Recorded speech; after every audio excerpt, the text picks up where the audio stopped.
Today, I, Alok Kumar, is going to discuss Kepler's law of planetary motion for class 9. As we know that in earlier time, it is believed that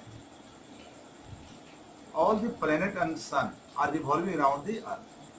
But when the concept of Kepler's exists or comes in nature, then according to Kepler's, he gives the idea to the world that all the planets are revolving around the sun. First, firstly, it was think that it is a misconception, but actual when it comes in nature, when it comes in our theory, then we see that all the planets are revolving around the sun. Now, related to this, he gives the three laws. First law, the planet moves in elliptical orbit around the sun, with sun at one of the two foci of the elliptical orbit. Here, this is the ellipse. This is the path of ellipse. Here it has two focus.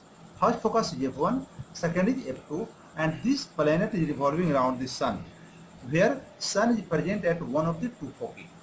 Here, this is the planet, and it is going to revolve around the sun, where sun is present at any of the two focus at any of the times. Okay? Let here the sun is present at one of the foci, and this planet is going to revolve around the sun.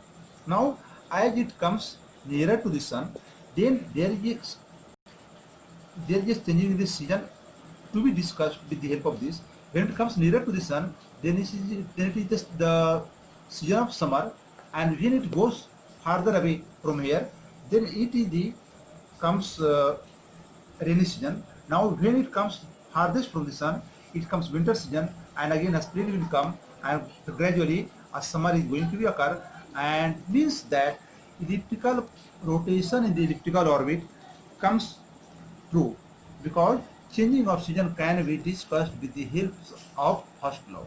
Now, second law of Kepler's. Each planet revolves around the sun in such a way that line joining the planet to the sun sweeps over equal area and equal interval of time.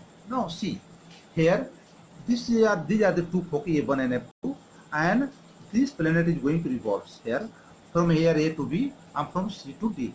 So in this law, he dictates that the body planet moving from A to B and from C to D, so it sweeps out equal area, means area of BFC and area of AFC, that is revolved, that is the same. So here, for example, area of triangle AFB and area of triangle DFC remains same. So I will put here area of triangle half into base into height and half into base into height. So from here, half to half, this is getting cancelled here, and now in these two products, we know that here, that is the H1. For this, H1 is smaller than this H2, So obviously, AB is greater than this. It means by this concept, we can dictate a planet moves faster when it is closer to the sun and moves slowly when it is farther from the sun. A planet does not move with constant speed around the sun. It means that at each of the time, the motion of the planet is going to changing around the sun. It does not remain uniform. There is a changing speed. Okay. Now I am coming for the third law. The cube of the mean radius of a planet from the sun is directly proportional to the square of the time it takes to move around the sun. So according to this law, that the cube of the mean radius, that is r cube, is directly proportional to t square. Now when we put here directly proportional, when we will break, we apply a constant, that is r cube is equal to kt square. Now solve r cube at t square equal to constant. Means this law is constant by according to the third law of the Kepler's.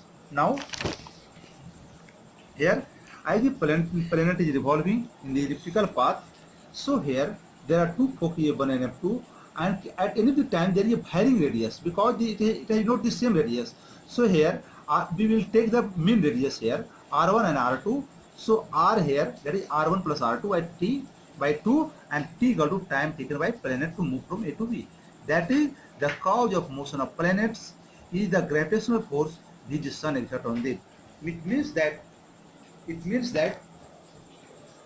the whatever the planets exerts the gravitational force which is responsible to them for moving around the planet. It means that sun moves around the planets. It means that planet move around the sun. It means that planets move around the sun to follow these three laws. To follow these three laws calls Kepler's law of planetary motion. For today, thank you.